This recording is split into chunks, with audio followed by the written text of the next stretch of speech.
All right, let's talk about Superhost, which came out last year and is currently on Shudder. This movie is written and directed by Brandon Christensen and tells a story about two vloggers who check into a vacation rental with a host that will do anything for a good review. I saw this for the first time last October and didn't remember liking it, didn't remember not liking it. It was just fine.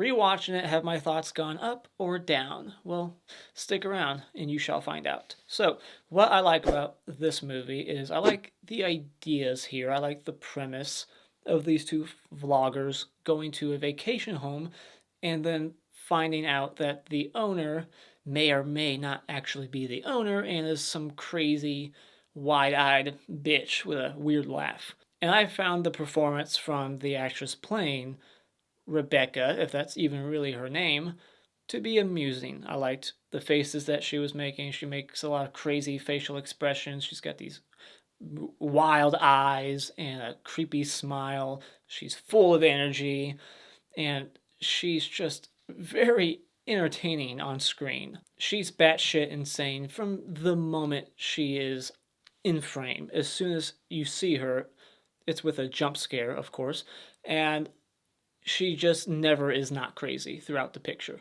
I really liked the YouTube videos that they were editing, putting together. It seemed like legit videos that you would see on YouTube.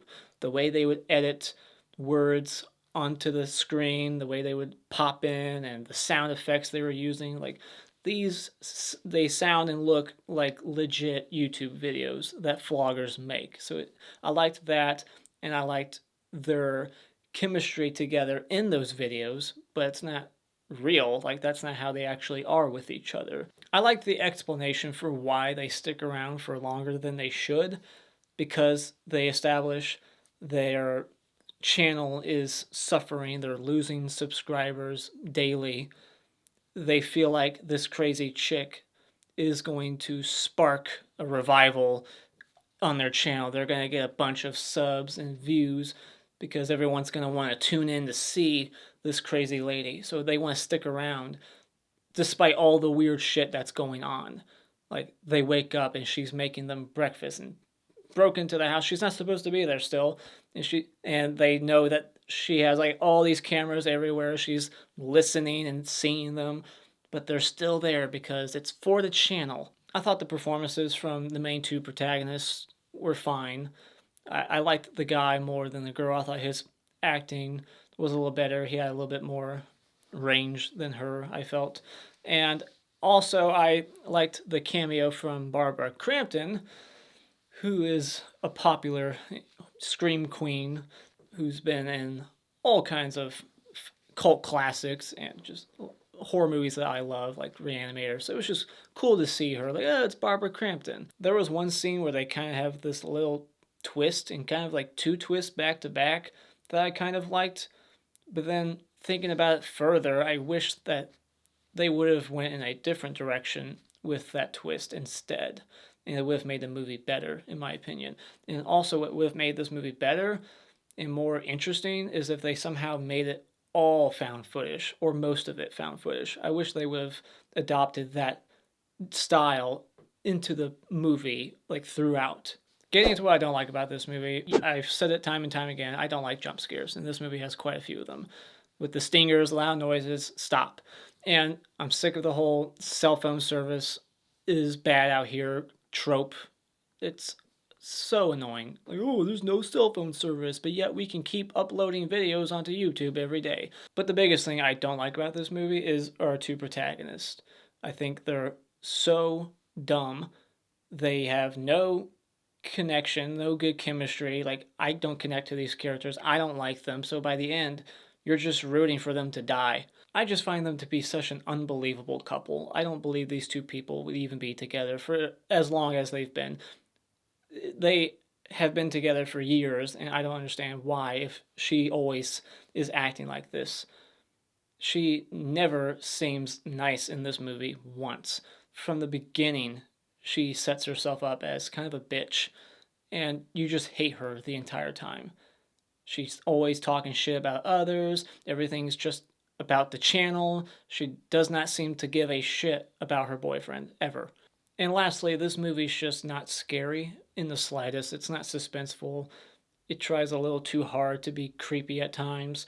And part of the reason why this movie's not scary is because the antagonist, despite how much I enjoy her on screen presence and her wacky performance, she's not a scary threat.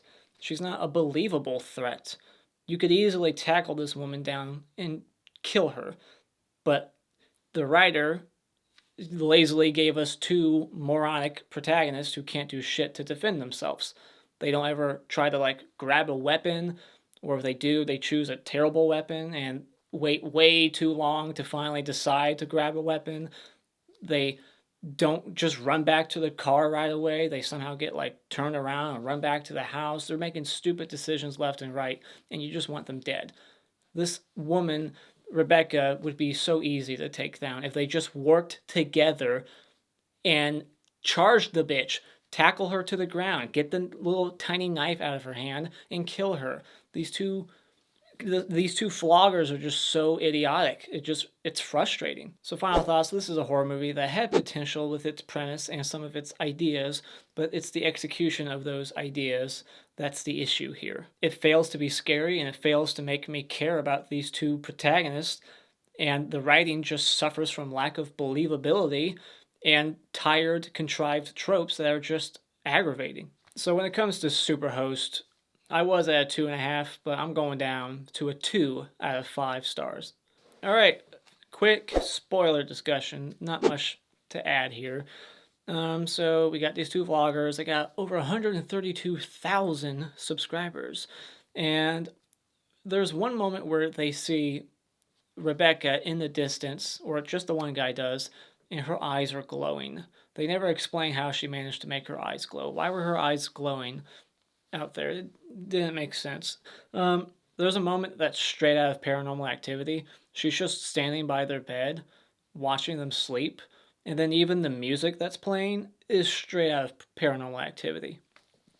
And then they find like false teeth in the toilet, and I don't understand why Rebecca would throw teeth in their toilet. Did she do that at some point just to create an excuse to go there and start, doing chores for them, helping them fix the toilet? Was that the purpose?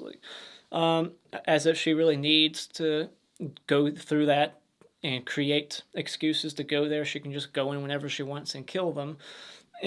But whatever.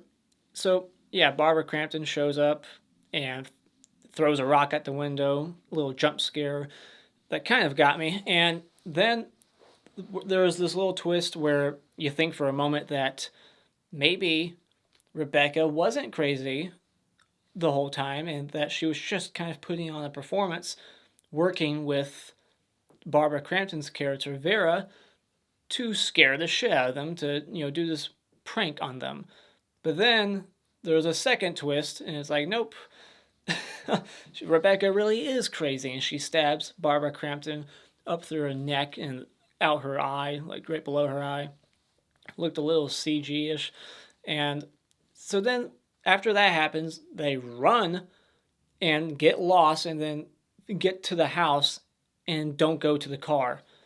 Why? It was so stupid. Like, there's the car, just get in your car and leave. Nope, let's just go inside the house and never grab anything to protect ourselves with. They never go in the kitchen and grab a knife. Like, one guy eventually, what feels like forever, decides to finally go grab like a fire poker and then never use it. I don't remember him ever using that weapon, and I don't remember him ever dropping that weapon. So what happened to the fire poker? These two characters are just so fucking lame. They're pathetic. They don't know how to put up a fight at all. And so the one chick, Claire, gets her throat slit. Bye-bye, Claire. Good riddance, you bitch. Like, she's awful. She's so awful. Teddy gets stabbed in his gut at some point and just limps to the car, bleeds out, and then she just walks up and stabs him in the chest. And then we see that the video was uploaded that Claire recorded saying, "Help us," and even named the file "Help Us." It uploads and all the subscribers are commenting like, this is fake, this is clickbait, I'm unsubscribing. No one believes it, of course. The end. So, but yeah, that's the end of Superhost. What are your thoughts on this movie? Did you like it more than me? Let me know in the comments below. And don't forget to smash that like button. Smash it so hard, break your fucking mouse as you like it. That's what they keep saying in this movie. Smash that like button. Hit the bell icon. And become a subscriber today just by clicking on my cartoon face in about 5 seconds. And remember, it's all an opinion. You don't need to get butthurt about it.